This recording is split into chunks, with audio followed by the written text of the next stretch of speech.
Before the beam rifle ruled the battlefield, before new types rewrote the rules of war, there was the Zaku II, and this arsenal didn't just equip a mobile suit, it defined an era. Hello and welcome, my name is OMechanicum or Mech. I make deep dive videos about the mobile suits from the Gundam universe and also reviews on various Gunpla and Snap build model kits.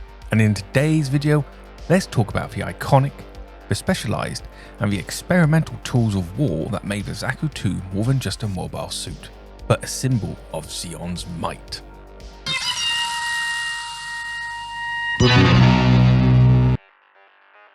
From standard to signature. First up, the classics. No Zaku discussion starts without the iconic weapon of the Zaku II, the M120A1 120mm machine gun.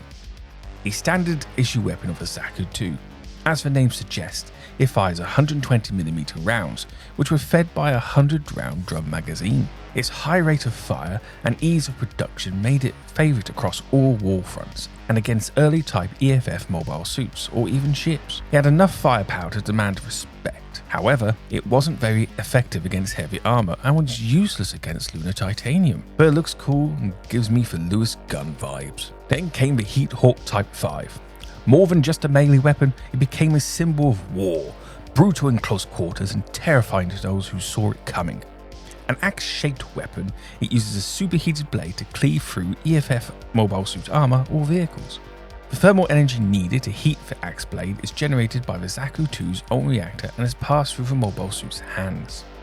But when something bigger was needed, the Zaku II can be outfitted with the H&L SP25K 280mm AP Zaku Bazooka, another standard armament firing a 280mm explosive rocket capable of crippling ships and tearing through heavy armour. It could also fire smoke rockets for tactical flexibility. Beyond the basics. Next, the tools that turn the Zaku II into a tactician's dream machine. The MIP B6 Cracker Grenade. Simple, savage, effective. Designed for area denial and chaos, the Cracker was identical to those used by the Zeon infantry. Once thrown by the mobile suit, it would break into several smaller explosives to cover a wide area. A flash-type variant was also produced to temporarily blind enemy mobile suit sensors. The Sternfast was a single-use disposable rocket launcher. The warhead wasn't equipped with a guidance device to save on costs. As such, it was extremely hard to hit moving targets accurately and was better utilized against weapon emplacements and stationary weapon platforms. The Zaku II could be equipped with a pair of 3-tubed missile pods, which are mounted to the lower leg of a mobile suit. Usually firing wire-guided missiles, they could help with increasing the mobile suit's mid-range firepower and versatility, and supplemented its standard armament loadout. And for those who like to keep their distance, the Zaku cannon variant brought artillery to the battlefield. It was equipped with a powerful 180mm cannon, which was mounted to the backpack. The cannon backpack could be swapped for a standard issue Zaku II ground type backpack instead. Even though this added versatility, it did come with a downside of having limited ammo. However, with long-range fire support capabilities, it changed the way Zeon deployed mobile suits in mixed unit tactics. A new model of machine gun, the MMP-78 machine gun, was primarily used by the Zaku II F2. This weapon had enhanced firepower to help combat EFS mobile suits. Like the Zaku II's 120mm, it would use a round drum magazine, but it could also use anti-aircraft rounds, which were fed by a smaller box-type magazine. The MMP-78 would also have an integrated underbarrel grenade launcher to enhance its firepower. The MMP 8990mm was an alternative armament and an upgrade to its predecessor, the MMP-78 machine gun. It was chambered in 90mm instead of 120mm, allowing for greater firing speed and better penetration capabilities. However, due to its compact size, it was fed with only a 32-round magazine. The ASR-78 MS anti-ship rifle was used, as the name suggests, against spaceships of the EFFs. This was a conventional rifle that fired specialized rounds at extremely high velocity. Once a round had penetrated a ship's hull, it would split into submissions and detonate, causing substantial damage, and would prove devastating when used against a bridge or engine room. Experimental and prototype. Zeon wasn't afraid to experiment. The The EXT-22 beam bazooka, mounted on some Zaku variants, was an early leap into NG weaponry. Originally developed for the MS-09R Rick Dom, the beam bazooka had its own internal reactor, which is essentially a Musai-class deck gun scaled down. Due to it having its own reactor, it was a powerful weapon.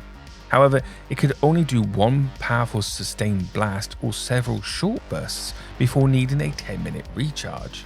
Even though this made it somewhat unreliable and inconvenient, it paved the way for future beam tech. You might have heard of a Heat Saber, a rarer, longer cousin of a Heat Hawk. Normally fielded by the MS-09R Rick Dom, only a few Zaku II variants wielded it.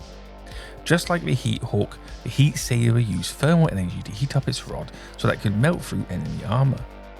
It could produce an electrical discharge and could store high charges by the application of Minovsky particle physics.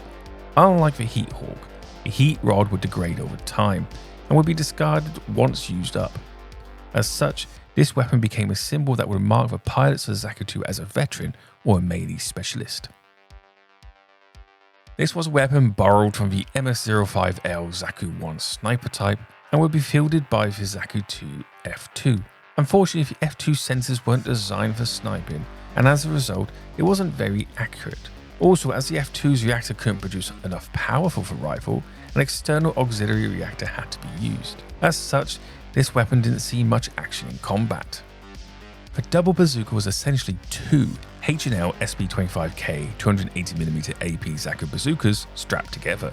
In addition, it was designed to feed from two magazines and have an improved sight. Only 10 units were ever produced and have been mainly used by ace pilots like the Black Tri-Stars. Originally designed for use by the MS-09R Rick Dom, the giant bazooka was a huge upgrade over the standard Zaku bazooka with a redesigned shape. It would also fire a 360mm rocket and was fed by a 10-round magazine. It was a devastatingly powerful weapon, capable of destroying any enemy mobile suit with a single shot and highly effective against spaceships. The ZIM TK-175C 175mm recoilless rifle was a remodeled Mangala attack main battle cannon used with a mobile suit. Mainly used by the MS-06G Zaku II high mobility ground type, it was developed as a long-range artillery rifle for destroying key targets. It could be loaded with heat or APFSDS rounds and could be magazine fed. Just like its smaller counterpart, the large Heat Hawk uses thermal energy provided by the mobile suit to heat its blade, so that it can cut through enemy armor. It is 1.5 times the size of a standard Heat Hawk, which meant it had to be wielded with two hands to be utilized efficiently. Ace pilots or melee specialists such as the Black Tri-Stars were the only known users. It was such a devastating weapon that it could demoralize enemy pilots and ship captains alike. The Zaku II's legacy. The arsenal that the Zaku II could wield wasn't just about power. It helped shape Zeon's early war doctrine. Its flexibility and vast array of loadouts allowed commanders to adapt their deployments to any battlefield. Frontline assaults, urban suppression, space ambushes, and more. Desert, forest, space, underground, the Zaku II's weapons could be swapped to meet the mission. That kind of adaptability made it a nightmare for Federation tacticians and allowed Zeon's commanders to be more fluid in their tactics. Let's not forget the fear that the EFF pilots would feel when facing a Zaku II. Its weaponry, especially the Heat Hawk, left psychological scars. It wasn't just for tech, it was what it represented. Doesn't have to be an ace pilot, just a grunt suit. A Zaku II with a Heat Hawk has an aura that is immense and cannot be ignored. Evolution and influence. Even after the 1-year war, the Zaku's influence echoed across factions and mobile suits.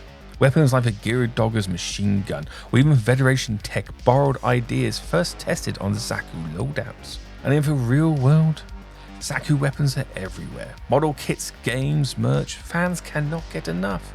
The Heat Hawk alone is a pop culture icon. Zaku II is an iconic mobile suit and its weapons are some of the most recognized. Some would say, if it wasn't for the Zaku II, the Gundam wouldn't be the icon it became as a legendary mech, because you can't have a great hero without a great villain. So what do you think about the Zaku II armaments that we went over today? Was there any weapons I missed out on, or details that you would like fleshed out more? I would like to hear your thoughts, which you can do by dropping a comment like a colony below. If you liked the content of this video and its style, let me know by slashing that like button with a beam saber. And if you would like to see more deep dives into mobile suits from the Gundam universe and don't want to miss out on the next video, then blast that subscribe button with a beam rifle. Also, if you want to see more about the Zaku II, why not watch my past video on the variants of the Zaku II right here. Thank you for watching, and remember, knowledge is power. Bye now.